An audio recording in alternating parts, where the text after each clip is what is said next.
Friends, मैं सुनीता अग्रवाल। मेरे channel पे आप सभी का बहुत बहुत स्वागत है। तो आज हम बनाएंगे बहुत ही ज्यादा टेस्टी रेसिपी। तो चलिए बनाना शुरू करते हैं। आज मैं आपको बहुत आसान तरीके से व्रत में खाई जाने वाली बहुत ही ज्यादा टेस्टी मोती की तरह खिली खिली साबूदाने की खिचड़ी बनाना बताती हूँ। कैसे बनाई जाती है। आप इसे सिर्फ व्रत में ही नहीं, कभी भी बना करके खा सकते हैं, क्योंकि खाने में होती ही इतनी टेस्टी है। तो चलिए देख लेते हैं इसे कैसे बनाया जाता है। खिचड़ी बनाने के लिए ये हमने 1 कप साबूदाना लिया है। ये मीडियम साइज का हमने साबूदाना लिया है। साबूदाना 3 तरीके के होते हैं, एक इससे बड़ा होता है और एक छोटा। ये मीडियम साइज का है। साबूदाने की खिचड़ी खिली खिली बने उसके लिए अब हम साबूदाने को 2 बार पानी से धो लेते हैं। तो हम इसके अंदर पानी डाल देते हैं। हमें इस तरीके से साबूदाने को हल्के हाथ से धोना है। आप देख पा रहे हैं पानी गंदा हो गया है। अब हम इस पानी को फेंक देते हैं। ये हमने साबूदाने में से पानी निकाल दिया है। अब इसमें हम दोबारा से पानी डाल देते हैं। दोबारा से इसको हम धो लेते हैं। इस तरीके से धोने से साबूदाना खिला खिला बनके तैयार होता है, क्योंकि इसके अंदर जो स्टार्च होता है वो निकल जाता है। अब इस पानी को भी हम फेंक देंगे। हमने दोबारा से साबूदाने को धो करके इसके अंदर जो पानी था वो निकाल दिया है। हमने 1 कप साबूदाना लिया है, तो अब हम इसके अंदर 1 कप पानी डाल देते हैं। हमें जितना साबूदाना लेना है उतना ही हमें पानी डालना है। अब इसे ढक देते हैं। 3 से 4 घंटे के लिए हम साबूदाने को ऐसे छोड़ देते हैं। 4 घंटे करीब हो गए। अब साबूदाने को हम चेक कर लेते हैं। देखिए अब ये साबूदाना फूल गया है और इसका एक एक दाना खिला खिला हो गया है। मैंने आपको जिस तरीके से साबूदाना भिगोना बताया, अगर आप उस तरीके से भिगोएंगे तो आपका भी बिल्कुल साबूदाना इसी तरीके का बनके तैयार होगा। अब मैं आपको दिखा भी देती हूँ। साबूदाना भी फूल गया है। देखिए हम साबूदाने को दबा रहे हैं तो ये इजीली दब रहा है। देखिए बस हमें इसी टाइप का फूला हुआ साबूदाना चाहिए। चलिए अब खिचड़ी बना लेते हैं। खिचड़ी बनाने के लिए 2 टेबल स्पून देसी घी हम पैन में डाल देते हैं। आप घी की जगह जो भी व्रत में ऑयल खाते हैं आप उसका भी इस्तेमाल कर सकते हैं।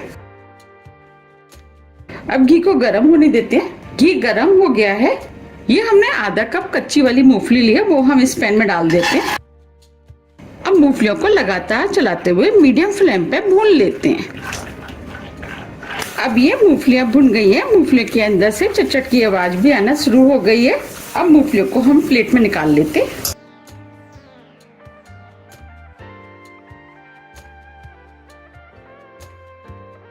ये हमने मूंगफलियों को प्लेट में निकाल लिया है।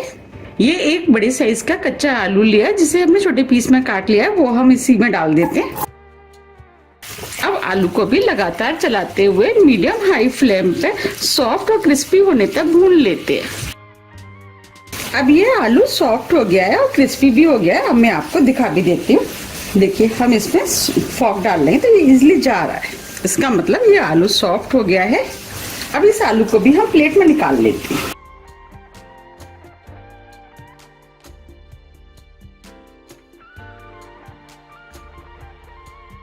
ये हमने आलू को भी प्लेट में निकाल लिया है। अब जो पैन में घी बचा है इसी में हम साबूदाना बना लेते हैं। तो अब इसके अंदर 1 टीस्पून जीरा डाल देते हैं। 2 हरी मिर्च आप अपने टेस्ट के अनुसार थोड़ी सी कम या ज्यादा भी कर सकते हैं। 1 इंच अदरक का टुकड़ा जो छोटे पीस में काट लिया है वो भी डाल देते हैं। दोनों चीजों को हल्का सा भून लेते हैं। अब ये दोनों चीजें हल्की भुन गई हैं। ये हमने 1 बड़े साइज का टमाटर लिया जो छोटे पीस में काट लिया है वो डाल देते हैं। टमाटर को मिक्स कर देते हैं। अब ये टमाटर जल्दी से सॉफ्ट हो जाए इसके लिए 1 टीस्पून हम सेंधा नमक डाल देते हैं, क्योंकि हम व्रत के लिए बना रहे हैं इसीलिए सेंधा नमक का यूज कर रहे हैं।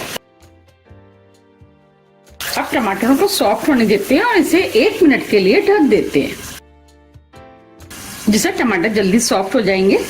1 मिनट करीब हो गया है। अब ये टमाटर भी सॉफ्ट हो गए हैं।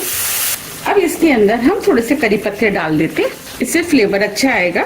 आधी टीस्पून काली मिर्च, दोनों चीजों को मिक्स कर देते। आप जो भी चीज व्रत में नहीं खाते हैं आप उसके बिना भी इस खिचड़ी को बना सकते हैं। अब जो साबूदाना हमने भिगोया था वो हम इसके अंदर डाल देते हैं। अब हम साबूदाने को मिक्स कर देते हैं। अब ये साबूदाना भी अच्छे से मिक्स हो गए। अब जो हमने आलू फ्राई किए थे वो हम इसके अंदर डाल देते, मूंगफली इसे भी डाल देते, दोनों चीजों को मिक्स कर लेते। अब ये सभी चीजें अच्छे से मिक्स हो गई हैं।